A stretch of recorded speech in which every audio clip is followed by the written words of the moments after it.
We're interrupting normal programming to join the BBC News Desk for some breaking news. Welcome to the BBC News Desk. We have breaking news of a serious incident between Russian and NATO forces near the coast of Latvia.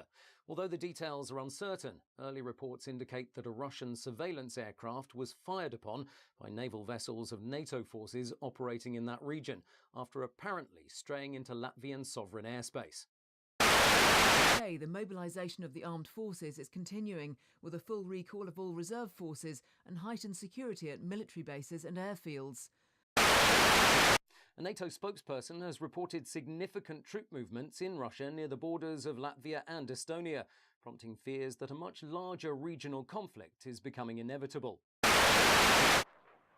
And with the latest report from the conflict, it's believed that a Russian-guided missile destroyer has been hit by a missile fired by the British naval fleet, apparently sustaining major damage with many casualties. Heavy fires on board have been reported as NATO forces continue to retaliate. And in a further dramatic development in the growing international crisis, Russian troops have crossed the border into Estonia and Latvia. International observers have reported a significant incursion involving an estimated 75,000 Russian troops and a number of tank divisions and missile regiments.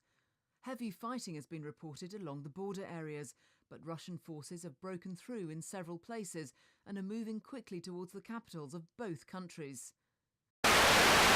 Russia has invaded Estonia and Latvia with an estimated force of 75,000 troops and a number of tank divisions and missile regiments. The international response has also been significant. The representatives of the Polish government have just arrived. Surely they'll have serious concerns about Russian military intent, especially given their proximity to the Baltic states.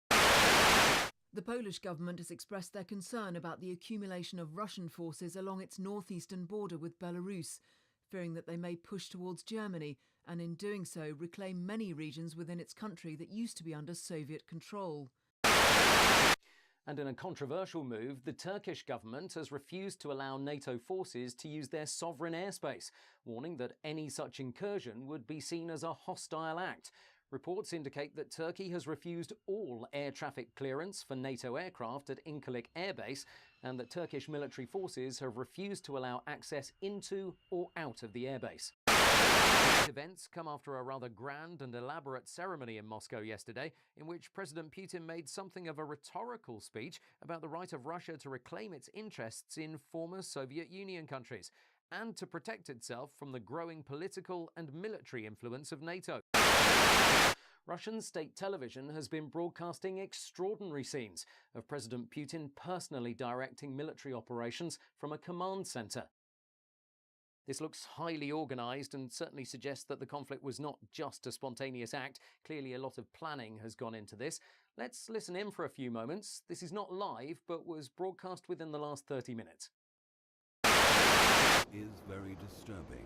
This is not a conventional torpedo by any means, and there is no doubt in my mind that Russia are using a nuclear-tipped torpedo, which generally has a yield of around 10 to 20 kilotons, and certainly would be capable of delivering the type of impact we've seen in this footage. And I have to say that this brings us into a completely different type of game. We're just receiving reports that the Russian Air Force has bombed several military installations in Poland, and that Russian tanks and heavy armoured divisions have crossed the border from Belarus into Poland, just west of the city of Brest, which must surely mean that they'll push directly towards Warsaw. Russian paratroopers have surrounded the strategically important port of Gdansk, and heavy fighting has been reported in the area.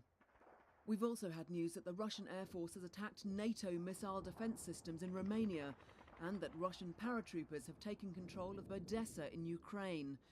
Warships from the Black Sea Fleet have been spotted off the coast of Romania, and reports indicate that Russian special forces have landed just north of the city of Constanta.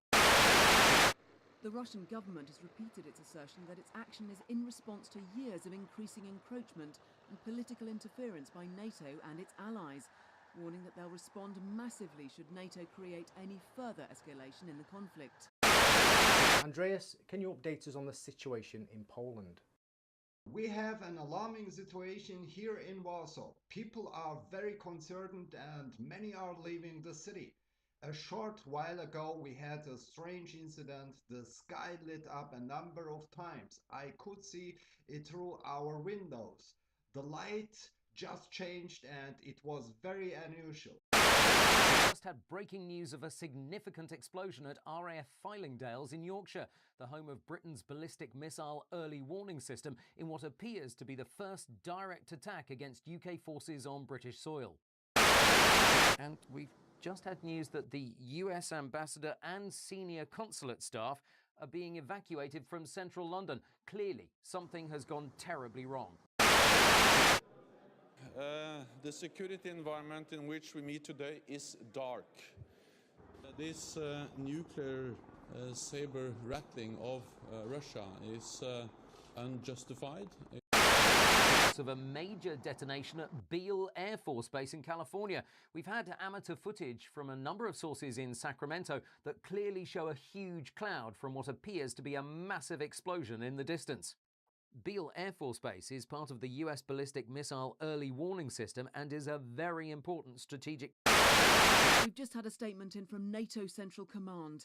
Western forces have used battlefield nuclear weapons against advancing Russian troops in eastern Poland, and have also confirmed the destruction of the Russian city of Kaliningrad, which was a major military centre and submarine base. The Polish capital of Warsaw has been hit by a nuclear detonation estimated to be in the 1 megaton range, targeted at advanced NATO positions to the east of the city, with no casualty figures as yet from its population of 1.7 million citizens.